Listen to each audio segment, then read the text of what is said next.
All right, let's get it. Champs on three. 1, 2, 3. Champs! Underneath to Riley, puts up and shot. Noah G for three.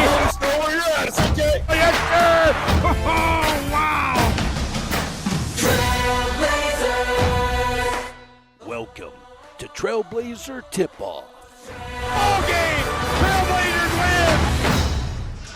win. Welcome to Portland, Oregon. This is game number 6 of Utah Tech's 8-game road stretch.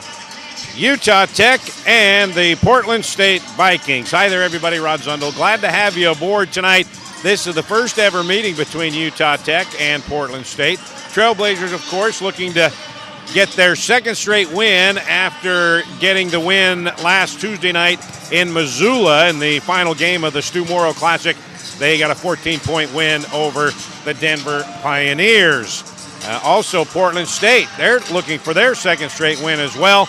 They were in a tournament last weekend in Wisconsin. They went 1-2 just as the Trailblazers went 1-2 in Missoula. Trailblazers opened up last Sunday against Northridge, had a 13-point lead, couldn't hang on, lost by 10. Then against the host team Montana on Monday, they had a 4-point lead with a minute left, and then they were outscored 6-0 in the final 13 seconds to lose by 3 to Montana, and they wrapped it up with their only win of the 3-game in 3-day classic. Tuesday, a 14-point win over Denver. Trailblazers coming in with an overall record of 2-6, 3-3 for Portland State. Their one notable win came against Wolford last Tuesday, but they opened up the season at Washington State, and they lost to the Cougars by only 8. So these guys have a big team. They have a lot of size inside, and once again, the Trailblazers will have to combat the size of Portland State, probably the biggest team other than the University of Utah that they face. But like I said, Trailblazers looking for their second straight win. They got a win Tuesday night in Missoula against the Denver Pioneers. And so now let's take a look back at the sights and sounds of the basketball game from Tuesday night in the 14-point win over Denver. Good afternoon from Missoula, Montana. This is the finale of the Stu Morrow Classic. It's the Utah Tech Trailblazers and the Denver Pioneers. Third meeting between these two teams. Trailblazers won the previous 2. Yes, sir. Let's get it. And we are underway here in Missoula, Montana. Noah Gonzalez for 3. Yes, sir. Noah G for another 3. Noah Gonzalez on the other end. Big 3 from 3 feet back. Inside pass, hammer dunk to Toby Aribi. Riley tries the baseline, nothing there. Spins into the paint, puts it up and in off the glass. Swooping from the left side of the lane. Beon with the rebound, the recycle, and 1. Beon Riley. But it's stolen by Noah G. Laying up and in. He's got a freebie to hoop heaven. Goes into the paint, drives in, lays it up and in. On the right side with the right hand, Justin Beaker. Beaker, 3 ball from the left wing. Bounces on the front of the iron and drops in.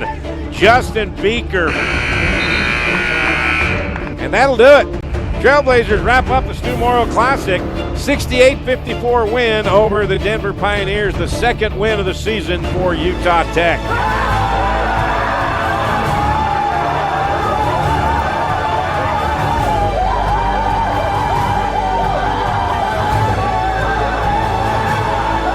Enjoy the win.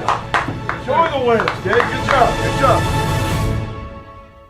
So the Trailblazers trying to get their second straight win after that 14-point victory over Denver Tuesday in Missoula. How about Beon Riley, the senior? This is what Coach Judkins expected out of him. He averaged 13 points and 9 rebounds in the 3 games up in Missoula.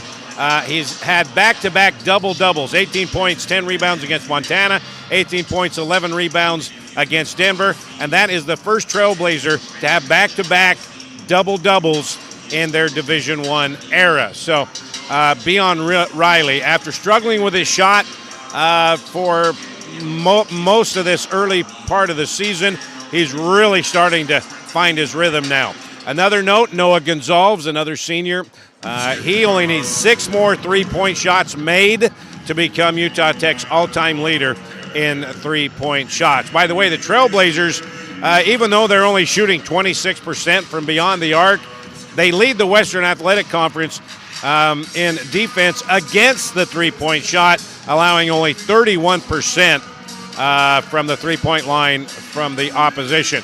Meanwhile, Portland State, man, they know how to put points on the board. They're averaging 88 points a game. 88, but they're giving up 86 points per game. Meanwhile, Utah Tech is only averaging 68 a game, and they're giving up 75. So might be a lot of scoring in this one and not a lot of defense, and that would not be what John Judkins wants to see. He wants to see his defense come out and play physical like they did against Montana and Denver. Now, even though this is the first ever meeting between Utah Tech and Portland State, there is some familiarity between these two schools. Jake Schroeder, the associate head coach to John Judkins, this was him this morning. He played football at Dixie Junior College, and then he went to play basketball at Snow under then Snow head coach John Judkins, and then he came up here to Portland State, and he led the Vikings in scoring and led them to the Big Sky regular season title in 2004-2005. That's their last conference championship. And there is Jake Schroeder, the associate head coach to John Judkins, his senior year. He led the team in scoring here at Portland State, but he said this isn't the same gym. They played a much older gym, and he feels really old coming back here and coaching where he starred as a Viking. All right, we're going to take a break. When we come back, we'll get the final word from head coach John Judkins as we are under 8 minutes away from tip-off. First ever meeting, Utah Tech and Portland State. D.R. Horton is America's largest home builder, but with a local heart. Nestled just west of the Sand Hollow Recreation Area is a 600-acre master planned community with beautifully designed single-family homes, cottages, and townhomes called Long Valley. Visit us at drhorton.com and join us in continuing the American dream of home ownership and build your next home with D.R. Horton, America's builder. Experience the magic of southern Utah from the sky and the ground at Confetti Pebbles Hot Air Balloons. They take you on breathtaking journeys across the stunning landscapes of St. George, Hurricane, and beyond. But why just visit when you can live here? Priority First Real Estate is dedicated to helping you find your dream home. Together, they bring you closer to the community, closer to nature, closer to home. Confetti Pebbles Hot Air Balloons and Priority First Real Estate, where adventure meets home. Hey there, sports fans. Ready to take a timeout from the sidelines and jump into the action? St. George Regional Airport has you covered. Score big with convenient flights that take you from our Red Rocks to destinations around the globe. Whether it's the bright lights of LA or an exotic getaway across the Pacific, your adventure starts right here at home. When you're planning that epic getaway, St. George Regional Airport is your home field advantage.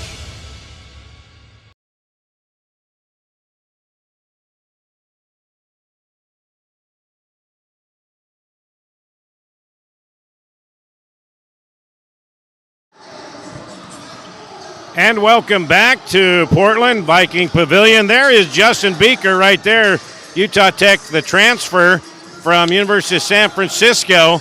This is his hometown, basically. He grew up in Beaverton, Oregon. That's about 15 minutes outside of town where the Nike employee store is. And we were just fortunate enough to visit that today. But Justin Beeker back here in his hometown, so he's going to have a lot of family and friends visiting here and watching him play tonight. He will once again be in the starting lineup for Utah Tech. All right, now it's time to get the final word with head coach John Judkins taking a look back at last week in Missoula, Montana for the Stu Morrill Classic and looking ahead to tonight's tip-off, first ever meeting with the Vikings of Portland State. Here's the head coach. And that'll do it. Trailblazers wrap up the Stu Morrill Classic. 68-54 win over the Denver Pioneers. In the three-day classic in Montana, did you get better like you wanted to? Yeah, I thought we did. I thought we had a chance to win 2 up there for sure, and really we probably should have came home with 3 wins. Played really good our first game against CSUN in the first half, and then they got hot. We kind of had a slump. We didn't score very well. We couldn't get stops, but they're a good team. And then coming out and playing Montana the second night, I thought we played as well as we could. We just had a couple of mistakes late in the game that hurt us. But then we come out again after that loss, a tough loss. Outplayed them, should have won that game. And then come out the next night and play against Denver and played pretty good. So, again, I saw improvements. And that's something that's encouraging to me is, hey, our defense, our offense is clicking pretty good. We're shooting the ball better. We're getting to the foul line. We're making our foul shots. So it's a long season, Rod, and we just got to take, one road trip at a time. And now, like I just told them, hey, we got that one in Denver against Denver. Now let's get this thing rolling, keep it going. And what is it that you need to do even better now to build on that win at Denver? Well, our defense was pretty good, and that's what we got to. We're going to be switching a lot with these. They're big. The other teams we've played have all been pretty small. They got two post guys that got good size. And so we won't be able to switch 1 through 5, but we're going to switch our guard line and try to keep them off balance and deny them. They run a lot of sets, a lot of patterns, more than motion stuff. With freelance, they do a lot of, they run this play or this set or this set or this set. We got to know they're coming and be ready. Are we ready to stop them? But that's the key. And then we got to be aggressive on the offensive end and take it to the basket. When we take it to the basket and score, or take it to the basket and get fouled, or take it to the basket and share it and kick it out, we're a whole better team. So then we got to rebound, Rod. That's always one of my biggest keys is you got to out rebound teams. We always say win the war of the boards, and on that game against Denver, we did that. On the right block, puts up the shot, and Beon is having himself a ball game. What can you say about Beon Riley? Struggled with the shot for a bit, but man, he started to play well. Yeah, and then we didn't have him against Utah, which kind of hurt us as well. He's been playing really well, and he knows this is his last year, and he wants to play well. Him and Akeem both made the All Tournament team up there, and I thought that was a great award for them, and we got to get those guys playing again. How was it to be with those guys celebrating in the locker room in Montana after, just some tough losses? Yeah, it was fun. I mean, like I told you, Rod, there's times we're so close, we just could not get that win. And so finally to break through and get that, now their confidence goes up. Hey, we can play. And you want to play the best teams you can early, but also getting a couple wins under your belt make a huge difference with your confidence and your attitude and your work ethic. And again, yesterday was a good practice. Today was a good practice after Thanksgiving. So I think we're ready. We just got to go lay it on the line. So there's been kind of a tough stretch for the Trailblazers. 8 straight on the road. We'll be at Boise State on Tuesday. Then we'll wrap it up a week from tonight in Logan against Utah State. Meanwhile, coming home from Missoula. We had about a 3 or 4 hour delay in flights coming from Missoula back to Vegas. We finally got home early Wednesday morning, spent Wednesday and Thanksgiving in St. George, then got on a flight and came here yesterday. So the Road Warriors, the Trailblazers here, this is game 6, trying to make it 2 straight wins after last Tuesday's win over the Pioneers of Denver. The first ever meeting between Utah Tech and Portland State. The tip-off coming up next on the Fan Sports Radio Network.